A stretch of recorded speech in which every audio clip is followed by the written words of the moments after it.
That's the origin of anti-Semitism. The reason we've always been hearing propaganda against the Jews is that the top bosses, who are totalitarian oppressors, they want to enslave everyone, you and me, not just the Jews, the Goyim. They want to enslave all of the Goyim. And in order to do that, they understand that they have to destroy the origin of the ideas of the fight for freedom, the fight against oppression, and that's the Jewish people. I agree 100%. It's about slavery against liberty. שלום לצופי ערוץ טוב. יש לי הכבוד לנהל כאן שיחה שאני מאמין שתהיה מרתקת עם פרופסור פרנצ'סקו ווייט, האדם שגילה את האמת על כל השקר הפלסטיני והגיע למסקנות רבות ומעניינות. אז השיחה תתנהל באנגלית ואני מניח שלכולכם תקבלו את התרגום בהמשך. Hello, Professor Francesco. How are you? Hi, how are you? Thank you for having me on the show. Well, thank you for being with us. How should I refer to you? Well, how should I call you? Oh, you can call me Francisco. You can call me Francisco, and if I can call you Moshe, that'll be great. That'll be much easier. So, Francesco, you, I would say, went into a very interesting journey, intellectual journey, from one side to the other, if I may say, with a whole historical understanding of what I call the biggest lie of the 20th century, the creation of a Palestinian nation from thin air, from nowhere. Can you tell us about it? Yes, well, what happened to me, my first big awakening was not about the nature of Palestinian nationhood. My first big awakening had to do with the political nature of the Arab-Palestinian movement. So the first thing that shocked me was when I started studying the history of the Arab-Israeli conflict. I came into contact with the roots of the Arab-Palestinian movement, and it wasn't very long. I mean, I learned this in about 2 weeks looking in my university library. At the time, I was working at the University of Pennsylvania. And what I learned was that the founding father of the Arab-Palestinian movement was this man, Haj Amin al-Husseini, who had been the creator of Al-Fatah. His Arab Higher Committee had created Al-Fatah, Al-Fatah being the core of the Arab-Palestinian movement. This is the organization, as you know, that around 1968, 1970, captured the PLO. It absorbed the PLO and the Palestine Liberation Organization. And since then, Al-Fatah has been the ruling core of the movement. So I always say PLO Fatah. And well, this Husseini character, also known as the Mufti of Jerusalem, because he held that office in the early 20th century, he was also one of the top leaders of the German Nazi final solution. And according to Dieter Wisliceny, right-hand man to Adolf Eichmann, the recognized director of the death camp system, Husseini was working together with Eichmann in the creation and management of the death camps that murdered the European Jews during World War II. So when I learned that the same man who had murdered the European Jews had then created the vehicle, let us say, political terrorist vehicle for the Arab-Palestinian movement, the very organization that the Oslo process had forcibly introduced into Israel, the Jewish state, the state created to protect the Jews from genocide. I could no longer support the two-state solution, which is what my professors in the New York Times and everybody else had schooled me into thinking was the proper road to peace in the Middle East, right? So once I understood the origins of PLO Fatah, I just couldn't support that anymore. That was my big flip. It was only later that studying more profoundly the history of the Arab-Palestinian movement it became obvious to me that this was a fictional creation, the idea of Arab-Palestinian nationhood. כמה הייתם מוכנים לשלם על מנת שתתפרק עד היסוד אג'נדת הפרוגרס והפקידות? כל זה עומד על הרעיון שאין טוב ורע, יש חזק וחלש. ואתה תמיד צריך להתייצב לצידו של החלש. 2024 מהפכה. התקשורת העצמאית, האנטי-ממסדית, משנה סדרי עולם. You know you're a fake. Your whole network, the way you cover it, is fake. That's why nobody trusts the media anymore. היום אני קוראת כותרת ואני מבינה מה האינטרס מאחורי הכותרת, מה הכותרת באה לעשות, מה לעשות לי, לאן היא מכוונת אותי ומי כנראה היוזם שלה בכלל. בדיוק כמו בארצות הברית, התקשורת בישראל מוטה שמאלה עם תקציב עצום של מעל 5 מיליארד שקל בשנה, והיא מנסה לסתום לנו את הפה. לא יודע אם אתם שמעתם על ערוץ טוב, אבל באמת לעומתו ערוץ 14 זה פילוני. ערוץ טוב ממשיך להביא את הבשורה, אבל בלעדיכם אי אפשר יהיה לנצח במהפכה הזאת. תנו לנו את הכוח ותמכו בנו כדי שנוכל להמשיך ולייצר עיתונות עצמאית, יהודית ולאומית. לכל אפשרויות התמיכה, ייכנסו לקישור מתחת לנגן. אנחנו מבינים שבחינם אז אין חינם בעולם. אז כנראה שיצטרך להיות תשלום סמלי מסוים רק בשביל לקבל משהו אמיתי. In 1964, PLO Fatah did two very strange things. For anybody who thinks that there's such a thing as a ancestral Arab-Palestinian nation, the first thing they did is in the constitution of the Palestine Liberation Organization, the original one in 1964, they defined the borders of Palestine, of so-called Palestine, as having the boundaries that were defined by the British Empire. In other words, the people who know what are the proper boundaries of quote-unquote ancestral Palestine are the foreigner, colonialist, imperialist infidels, right? So that just makes absolutely no sense. It's perfectly ridiculous. The other very strange thing that PLO Fatah did in the original Constitution of 1964 is in another article of that Constitution, they declared that neither Judea and Samaria nor Gaza were part of ancestral Palestine. So those are the very territories that they are now claiming for themselves as an ancestral homeland. But in their first constitution in 1964, they said these territories are not part of Palestine. So that made it clear to me that the arbitrariness of Palestine and of Palestinian nationhood. So I changed my mind completely. I used to believe in the two-state solution. I used to think that was fair. Now I believe it's all a political mirage created by anti-Semites to attack the state of Israel. Well, you know that we all know that famous picture of Husseini with Hitler, Yamach Shemo. But I can tell about myself, I assume most of the people never understood how deep the roots of the combined ideology and the physical part that those Israeli Arabs, actually, I don't call them Palestinians because I don't use a language that's based on lies and basically attacking my nationality, because if I'm saying, even if I'm using the word Palestinian, just by doing that, I'm making myself, the Jews, you know, colonialists and just visitors not wanted visitors on their own homeland. So excuse me if I will not use the word Palestinians. However, this no nation, okay, took a very serious part in the Holocaust.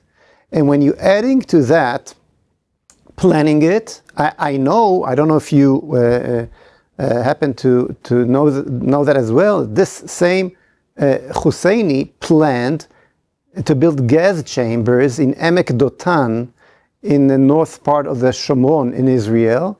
And the reason they used it, because the area of Jenin, which we hear a lot about these days, was on the same train line, Rakevet HaEmek, they called it, from Europe to Israel. So just as they choose Auschwitz because it was close to the railroad that you can bring the Jews to their death camps, he was actually planning to build an Auschwitz, an Israeli Auschwitz here in Eretz Israel when the Germans will take over.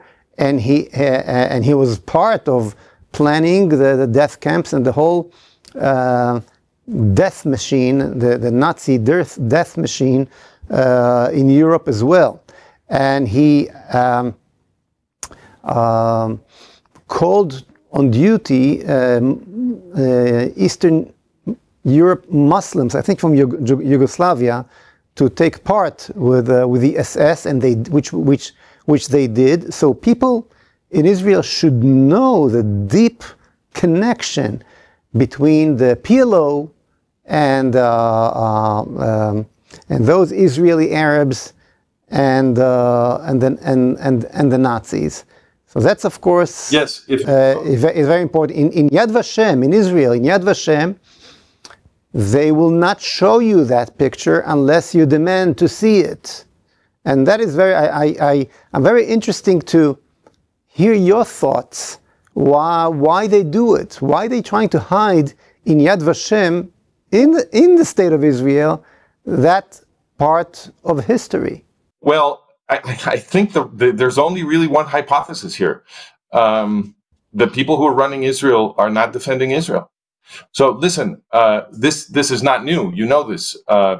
The vote to approve the Oslo Accords, which is the negotiating process that brought PLO Fatah into Israel. In other words, it brought Husseini's organization, the organization of the men who butchered the European Jews, into Israel, right?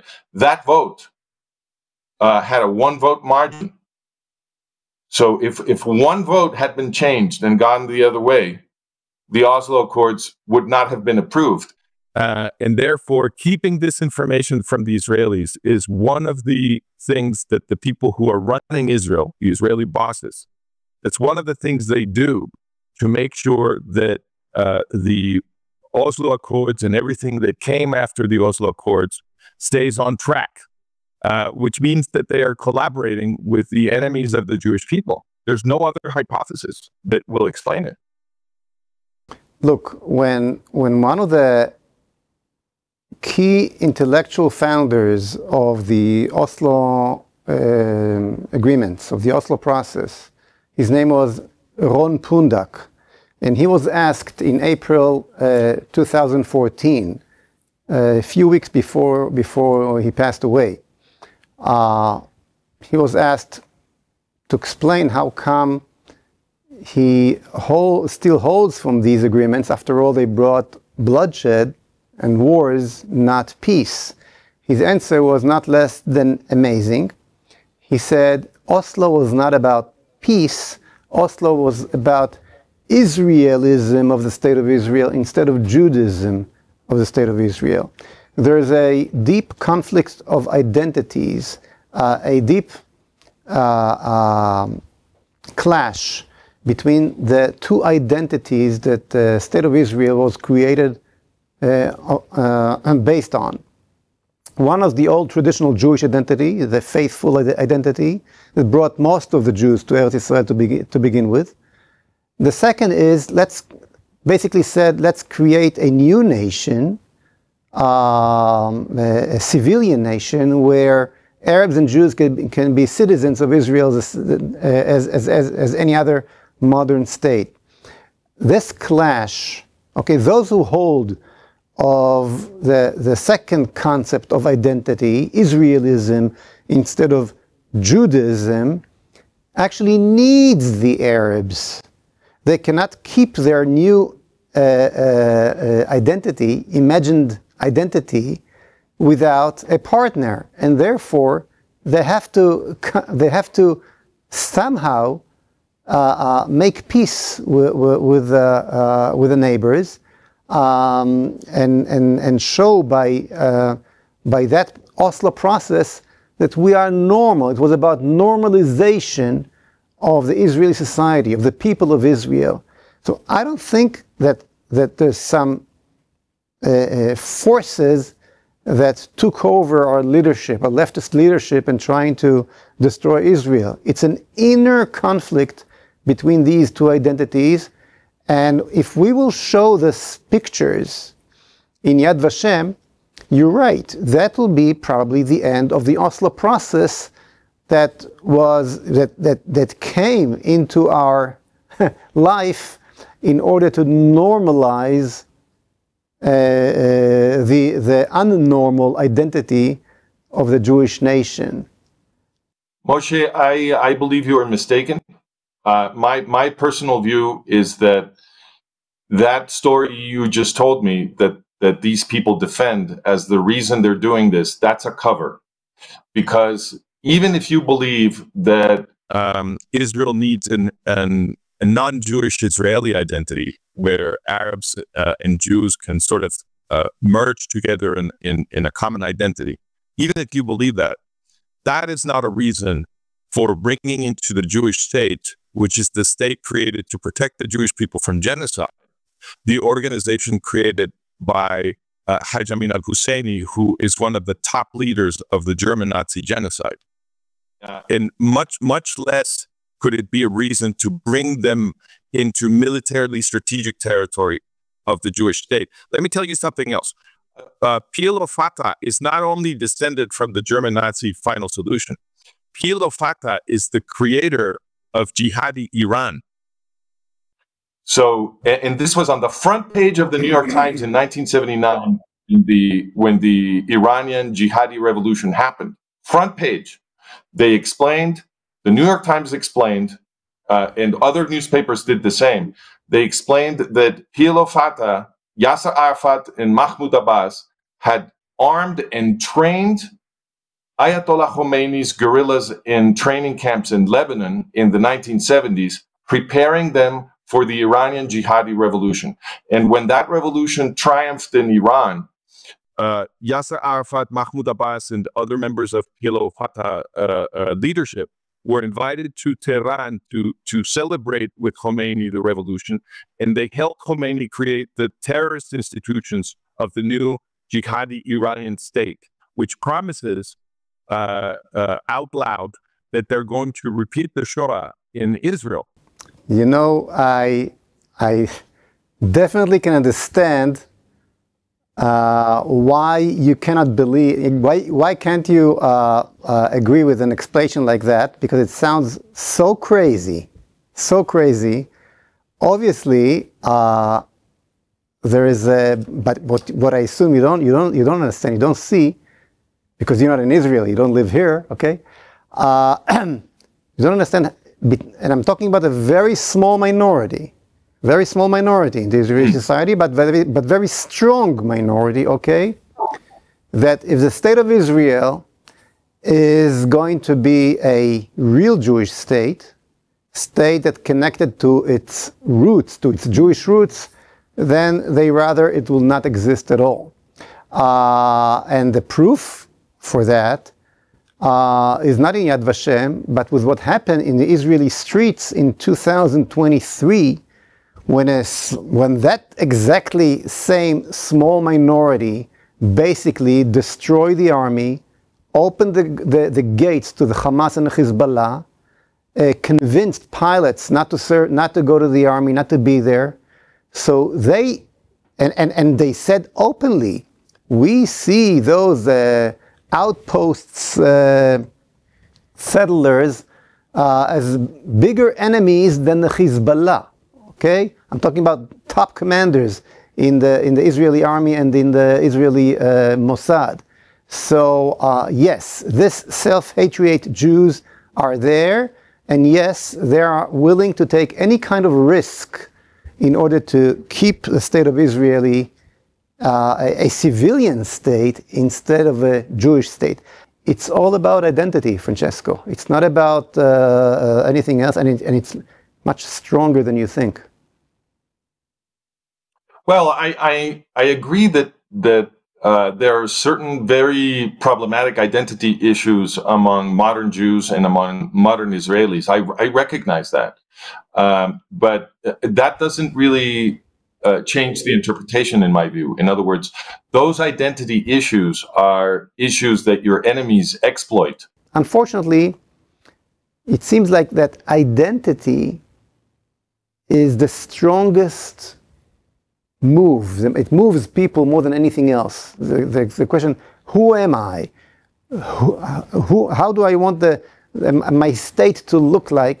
That is the key point for the strongest war, like civilian war of the United States of America, and so on. And this is what we're having here. We have a quiet civil war around the issue of identity.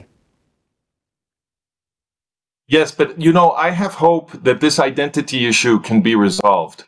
I have hope because I think it is still possible to connect all of Israelis with the heroic past of the Jewish people and the importance of the Jewish religion. I believe the cause of anti-Semitism, it has everything to do with Jewish law.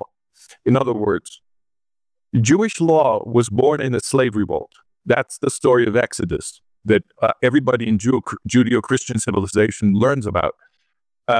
All of the laws that make up the Jewish tradition are the context in which they were born is a slave revolt. In other words, it's the fight for freedom, the fight against oppression. It's the desire for a more horizontal society where people are not oppressed, where everybody is equal under the law.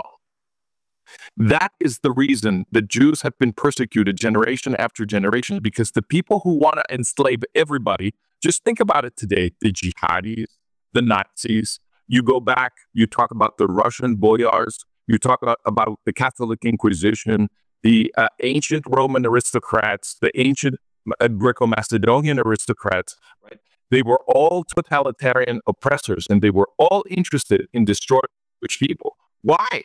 Because they've always understood that the Jewish people is the source of ideas for fighting for freedom, for fighting against oppression, for the notion of equality under the law, loving your neighbor as yourself, as Leviticus 19:18 instructs. So that's the origin of anti-Semitism. The reason we've always been hearing propaganda against the Jews is that the top bosses who are totalitarian oppressors, they want to enslave everyone, you and me, not just the Jews, the Goyim. They want to enslave all of the Goyim. And in order to do that, they understand that they have to destroy the origin of the ideas of the fight for freedom, the fight against oppression, and that's the Jewish people. I agree 100%. It's about slavery against liberty. It was a privilege to speak to you, and I'm looking forward to meet you in Israel and continue. Thank you very much. כמה הייתם מוכנים לשלם על מנת שתתפרק עד היסוד אג'נדת הפרוגרס והפקידות? כל זה עומד על הרעיון שאין טוב ורע, יש חזק וחלש. ואתה תמיד צריך להתייצב לצידו של החלש. 2024 מהפכה. התקשורת העצמאית, האנטי-ממסדית, משנה סדרי עולם. You know you're a fake. Your whole network, the way you cover it, is fake. That's why nobody trusts the media anymore. היום אני קוראת כותרת ואני מבינה מה האינטרס מאחורי הכותרת, מה הכותרת באה לעשות, מה לעשות לי, לאן היא מכוונת אותי ומי כנראה היוזם שלה בכלל. בדיוק כמו בארצות הברית, התקשורת בישראל מוטה שמאלה עם תקציב עצום של מעל 5 מיליארד שקל בשנה, והיא מנסה לסתום לנו את הפה. לא יודע אם אתם שמעתם על ערוץ טוב, אבל באמת לעומתו ערוץ 14 זה פילוני. ערוץ טוב ממשיך להביא את הבשורה, אבל בלעדיכם אי אפשר יהיה לנצח במהפכה הזאת. תנו לנו את הכוח ותמכו בנו כדי שנוכל להמשיך ולייצר עיתונות עצמאית, יהודית ולאומית. לכל אפשרויות התמיכה, ייכנסו לקישור מתחת לנגן. אנחנו מבינים שבחינם אז אין חינם בעולם. אז כנראה שיצטרך להיות תשלום סמלי מסוים רק בשביל לקבל משהו אמיתי.